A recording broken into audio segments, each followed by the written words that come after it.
We did it. We did it! I just did another How are you interview. doing? Well, how am I doing? I'm What's that? good. I, Good. yeah, this is so weird, but I'm good. I mean, are you everyone in your family healthy Yeah, and everyone's really healthy. My family, like most of them are in Chicago. My sister lives really close to me in Madison. okay? Yeah, everyone I know is okay. What about you? Yeah, I'm feeling very privileged. Yeah, my family's good. We're healthy. My wife's healthy. We're good. We're very lucky to have our job still. We're very privileged to be able to work from home and do this and have internet and a quiet room and yeah. Right. I know. Yeah, I mean, yeah, aside from being sick, just with everything with the economy and like yeah, and I don't really have a lot of um like friends honestly that work in the food service industry. So, but I can only imagine that's just horrific. Yeah, it's been a very difficult road for them. I mean, anyone in hospitality, tourism, restaurants, hotels, you name it. It's been difficult, to say the least. Yeah. How's everything in the news? Good with you? Everything's good. I mean, there are some like big companies that are like furloughing or like making people take like a mandatory week furlough. Right now, we're fine. I actually I haven't Awesome. announced this yet, but I took a job in Raleigh, North Carolina at the NBC station there. And I'm really Congratulations! excited. And I Wow. literally went for the interview like I was there when Trump announced the first travel ban. So, so I've been like nervous with everything, but I'm moving. It's still happening. So Congratulations. Well, I mean, that's quite the promotion. That's a big market. it is. So Madison's in the 80s and Raleigh's in the 20s. So I'm super excited. Yeah. Oh, Exactly. we're gonna miss you. You do such great work, but congratulations. I mean, You're that so is nice. really I know. I'm awesome. gonna really Where miss. are you from originally? I'm from Chicago, but I always wanted Okay. to go out east for some reason. I don't know why. I just think when I think of the news, I think of like the East Coast kind of in terms of like New York and DC and stuff like that. So I wanted Mhm. to kind of just go out there and I'll be 2 hours in the ocean, which is amazing, and I'm very excited. So yeah. Oh, it's such a dynamic area. Actually, I think it has a lot in common with the Madison area. I mean, the big universities, there's the research that's happening, obviously on a much bigger scale. But I well, think you're congratulations. totally I right. am I totally have really kind of when the you know. Madison feeling. Yep, I start May 4th. So really soon I'm my final day here is Oh, next this is like your Wednesday. last interview. Yeah, I know, I know. This is gonna air. I'm doing a story about like senior meals tomorrow, and this is gonna air on Monday morning. So this will be like one of my last stories. And I am really. It'll be tough. I've have so many great relationships with so many people in the area as a journalist, and it's gonna be hard to like find the U's and the Chief Cobals and the Mahonies of that area. You'll, Gilly, I know enough about you. You're going to do a great job there. You're going to make wonderful connections very quickly. You're so kind. It's really you're so talented. I think Raleigh's very lucky to have you. So we're going to miss you here, but I know you'll always have Madison in your heart. But good luck, and I think you're going to hit the ground running. Let me say that again. Hit the ground running. Well, thank you so Yeah. much. Yes, I'm so excited. You're one of the first people outside of the newsroom that Well, I've told, but I trust you. It's I'm not a not big telling a deal. soul. Your story is your story to tell. I work in the trust business and the people business, so no, nothing's getting out from me. I So trust you for sure. I 110% trust you. Honestly, it's so interesting with this going on. Nobody cares because it's like there's nothing. We're all kind of working from home, and it's so weird right now. And I don't like big goodbyes. Like that's tough for me. I like to kind of just be like, all right, talk to yeah, you later. See you again soon. So it kind of is nice in a way. see you in 3 years. Yeah. Yeah, see, if you're ever in Raleigh, Well, give me you, a you call. guys are Huh? You guys are all working at home except for, is it Eric? I mean, he seems like he's at the desk. Yeah, Eric's at the desk. When I anchor on the weekends, I go in. But yeah, like all the reporters. Yeah, you've been at the desk. We haven't been in the newsroom. If you're a reporter, you haven't been in the newsroom in like 3 weeks probably. So it's weird. But I mean, we have technology to do it all. But it'll be interesting to see how this changes things, permanently. I mean, I don't know how that's going to work, but we certainly were able to work from home. I don't love it, but it's kind of cool to do these things too. So I don't know. We'll see what happens. But yeah, in terms of employment at our station, everything is fine. We are on a hiring freeze, but other than that, yeah. So I guess it's it's far off, but we always talk about the CrossFit Games. Like, have you talked? What's going on? Yeah, I have not. I don't know exactly what's happening with the CrossFit Games, but obviously events, big events are very important for downtown, our economy in general. 22,000 employees working in hospitality, in hotels and in restaurants. It's a huge part of the economy, part of the downtown economy. $1.3 billion last year in economic impact from tourism. So this really is important. These large events are important, but no matter what, the health and well-being of the hospitality sector is so important right now. On the front lines, serving us all meals still. So we need to make sure that they're taken care of first. So whatever decisions happen on events, we absolutely have to be taking the public health orders from the public health officials and making sure we're doing the right thing so that the safety and welfare of everyone in our community, but most importantly here, hospitality workers, is taken care of. Absolutely. Jason, can you tilt your computer a little bit just so you're in the frame a little bit more? Perfect. Because there'll be that. Yeah, that's awesome. Maybe just a little more because there's that like bar that says, we'll say your name. Perfect. That's good. Yes. Excellent. Love it. I don't want it to be like your... I use Zoom all the time, and Zoom, when you're always up in the corner, so I'm like looking down here. And it's so interesting how they're all very... They are really different for being like the same exact thing in a lot of ways. So I guess we're yes. So the same technology. I mean, I know, but I'm getting very familiar with all of it right now, like everybody. Correct. Zoom's become my best friend somehow.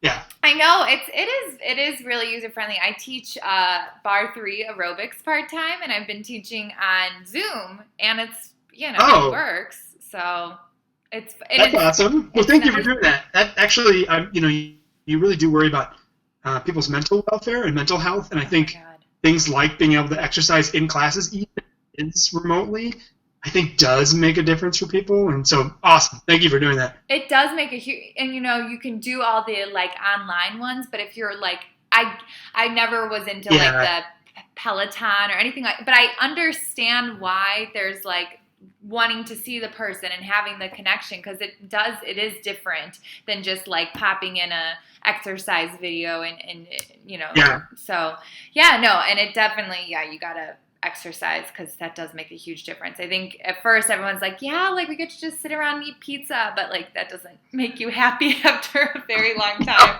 You get kind of miserable, especially with Madison being so active. Yeah, and you've got to get out. I mean, that's one of the only things you can do, and you've got to get out and exercise and sweat a little bit, and and work it off. So good for you. What are you hearing from people? Like, what are you trying to do, and what are the biggest challenges? I mean, this is obviously something that none of us, ever imagined would happen.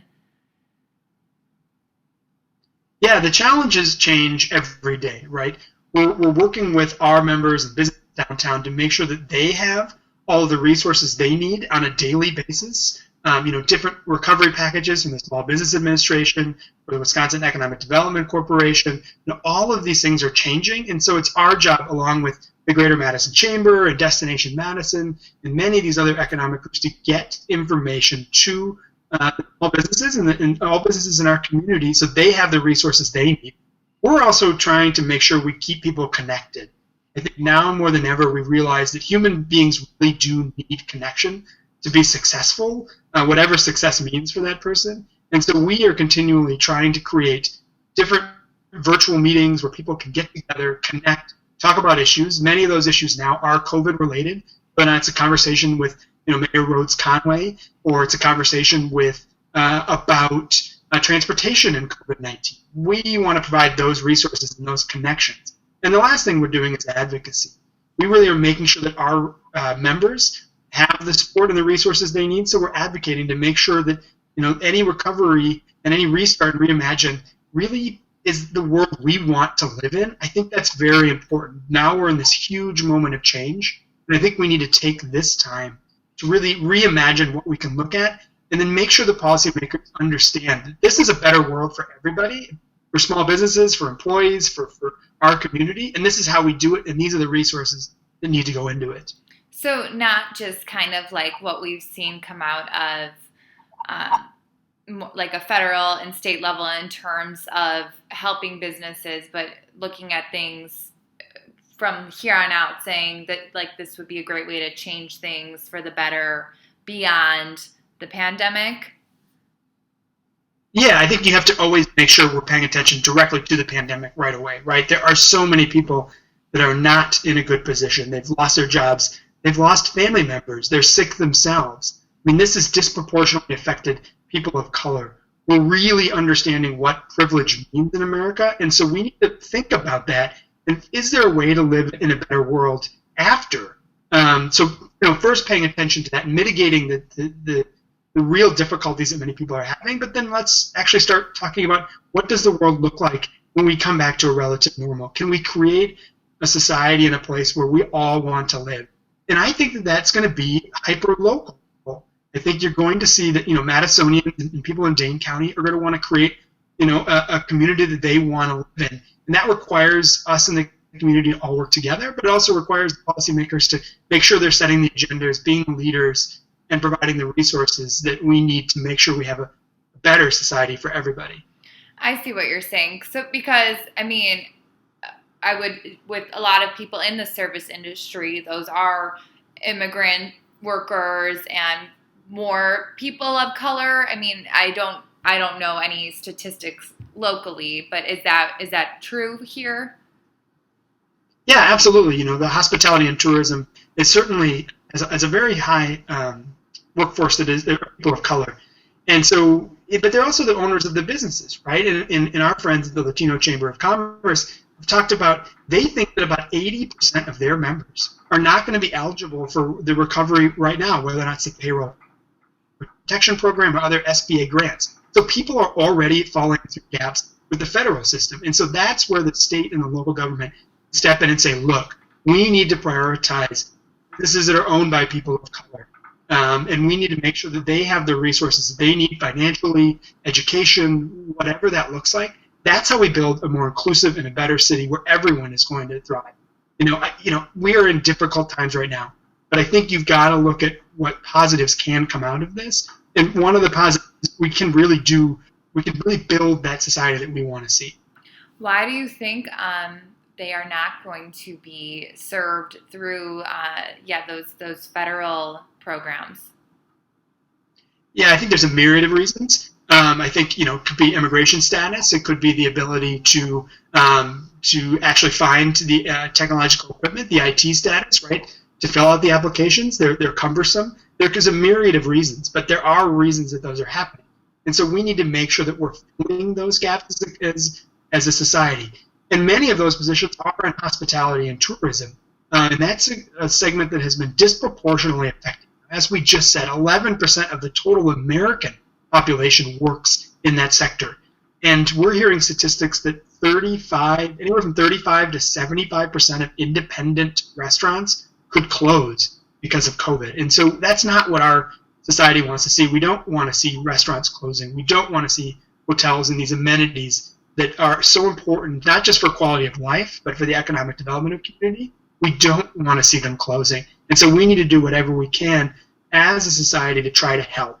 And that is either in resources, in education, in any of those economic development factors. We need to be working together as a community to help everyone in our community. Do you think, since Madison is such a, like, it is kind of like a culinary hub now in the Midwest, I mean, it's serious here, and like people, I mean, it's amazing. We're so lucky.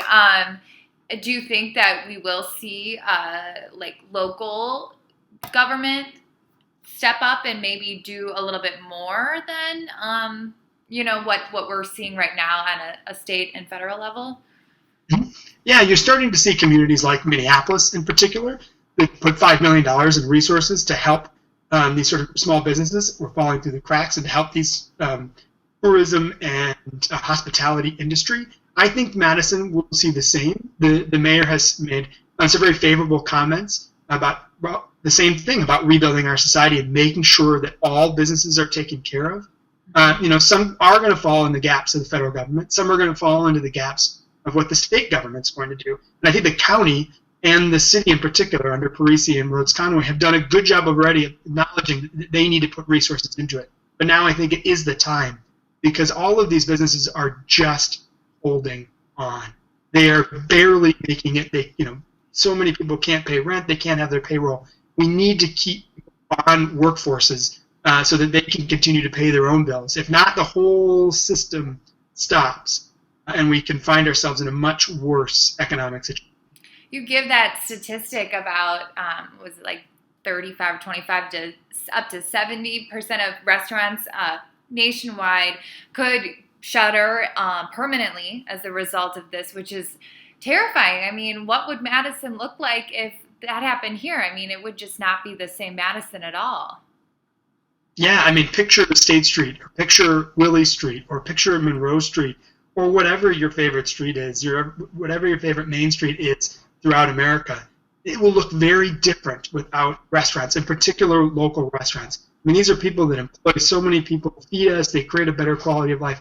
It's a great picture into our society in Madison, and we want to make sure that those restaurants stay. I think the fact that there's the variable between 35 and 75% is because we just don't know what the future holds. We don't know how long it's going to take. And it's so important that we listen to the public health officials and make sure we do this right so we don't have a second wave. We limit the amount of people that are going to truly suffer from this disease. And so that's why we're not able to plan and to predict what the future holds. The most important thing, bar none, is making sure that everyone is safe and secure. Yeah, of course. Yeah, you can't.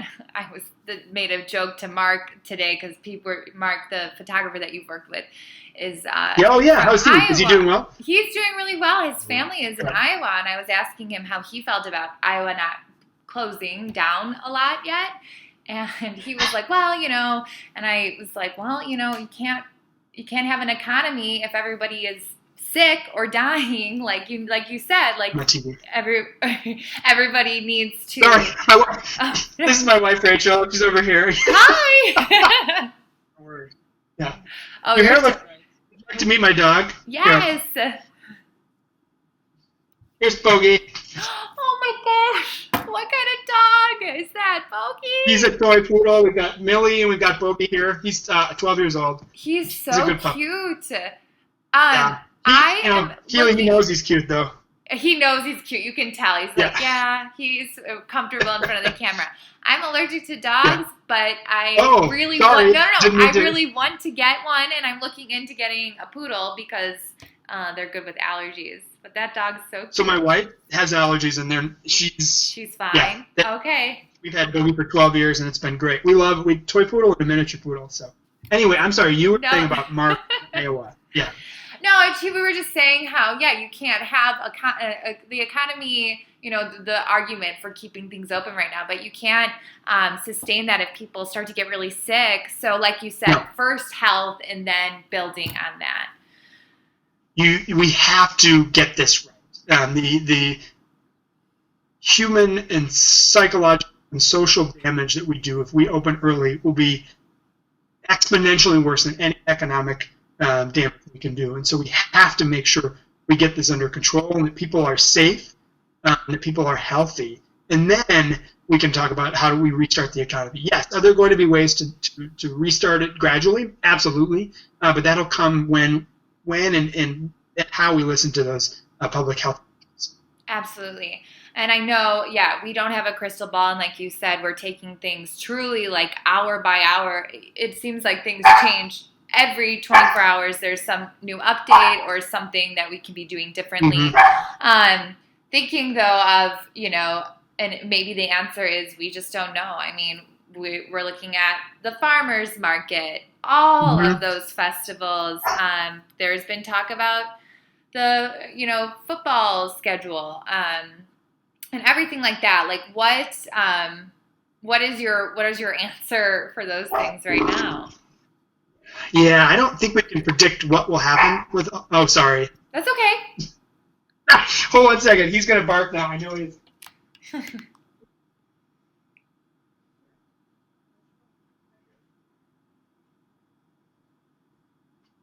Sorry, he's a little jealous. His sister got to go for a walk. I'm sure you've seen very odd things in these interviews, haven't you? People like kids walking by and whatnot. Oh, yeah. Tons of it. Yeah. Yeah. So I don't, we can't predict what's going to happen in the near term. We can't predict what's going to happen with events. But we want to make sure that we follow the public health guidelines, and so we don't put more people in jeopardy, particularly when it comes to larger events. And so we need to be prudent. We need to be smart. Right now, we just don't know what the summer is looking like. Some groups are starting to slide some events back, like the Concerts on the Square was slid back 1 month, and hopefully that will make a difference for them. But we just don't know where we're going to be even in May. And so we'll see then where these things lie. Yeah, and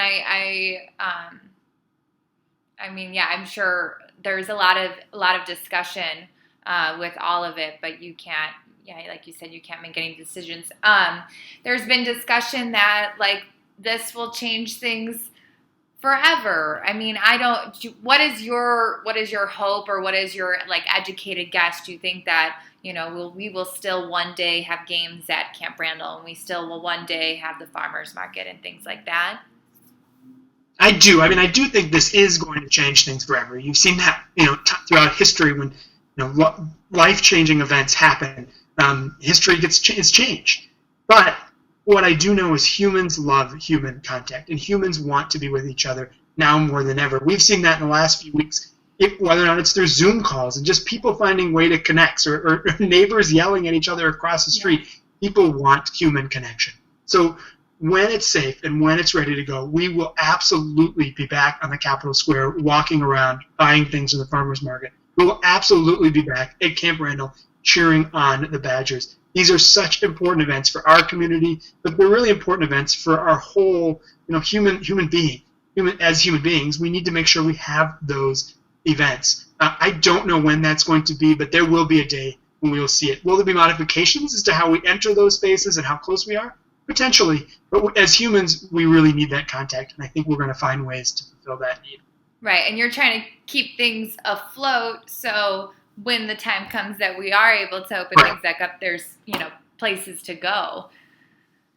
Absolutely. We're doing everything we can to give groups that work in entertainment, give groups that work in tourism the resources that they need to just hold on during this most difficult time.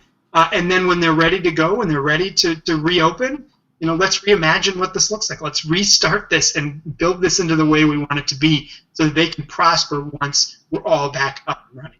Have you seen, you said that concerts push things back a month. Have you seen any creative adaptations or anything like that? Like I know the farmers market, there are some online options for people. Are you seeing, I feel like people in Madison, we are able to adapt and kind of make things work the way we need to. So are you seeing anything like that maybe the public doesn't really know about yet? I wouldn't say necessarily when it comes to events we've seen anything unique. I think a lot of companies, like groups like Big Top, who run the Mallards, who run Forward Madison, groups like the Sylvie, Frank Productions and the Sylvie, they're really going to try new and different things. There's nothing out necessarily yet, but you're going to see different ways people are going to interact. I would also say we're going to bring a lot more technology into things. So people may be able to be there live, but we're going to also have more technology so people can enjoy from the comforts of their home. I think it's just expedited that. And I think you're going to see it not just with large sports events and large concerts, but I think you're going to see it with, meetings at City Hall or events that Downtown Madison Inc. runs. We'll record them and you can consume them the time you want. But there will always be a place for people gathering and people getting together. I mean, that's who we are as humans. We want to create community, and the best way to create community still is doing it live.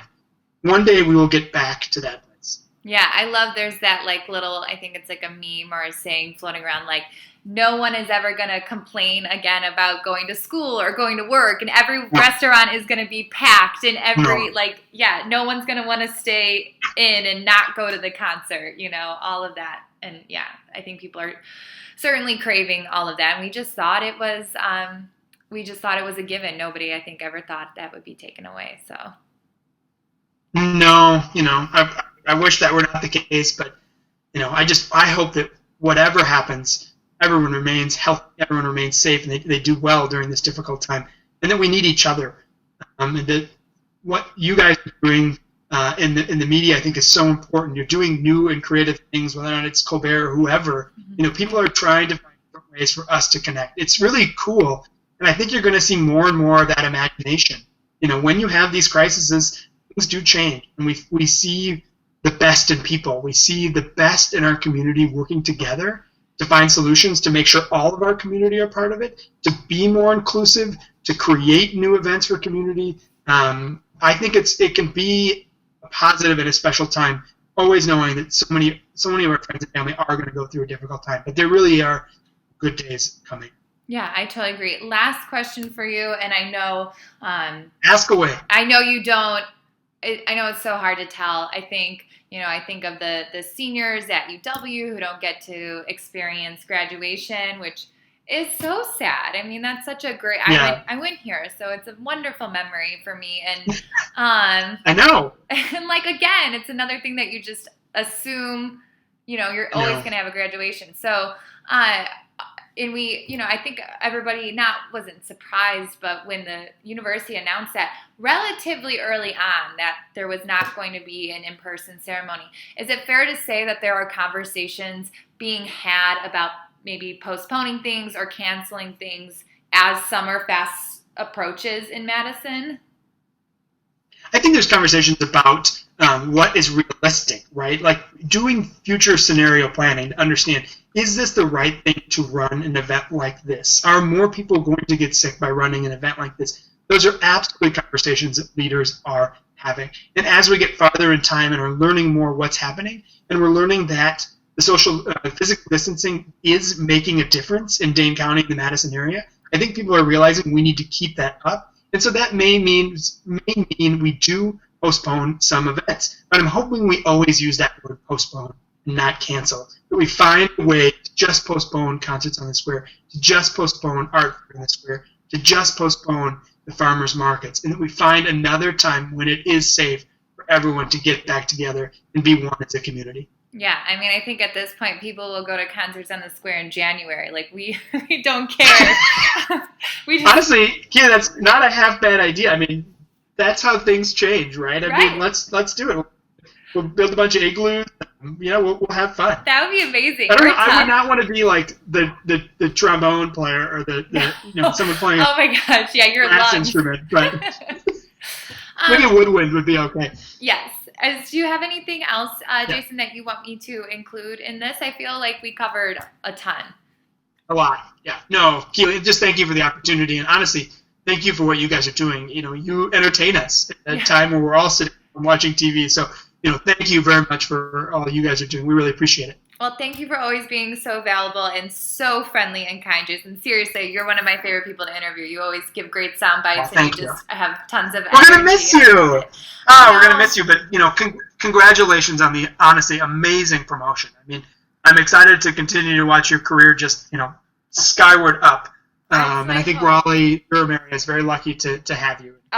You won't have partial winter, so you kind of won the good deal here. I'm very excited about the weather. As it's like snowing out my window, right? It's like sunny and snowing. Yeah, it's really weird. All right, Jason. Well, this will air next Monday, and it'll be on our website too. Thank you so much. if I missed anything, just let me know. We can easily recut anything if something got screwed up. I can do this again and again, whatever you need. Yeah, I'll message you on Facebook if I have any questions. Perfect. Okay, thanks. Perfect. Awesome. Thank Have you a so good much. day. My best to the whole team, and congratulations again. Thank you, Jason. Have a good day. Bye.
For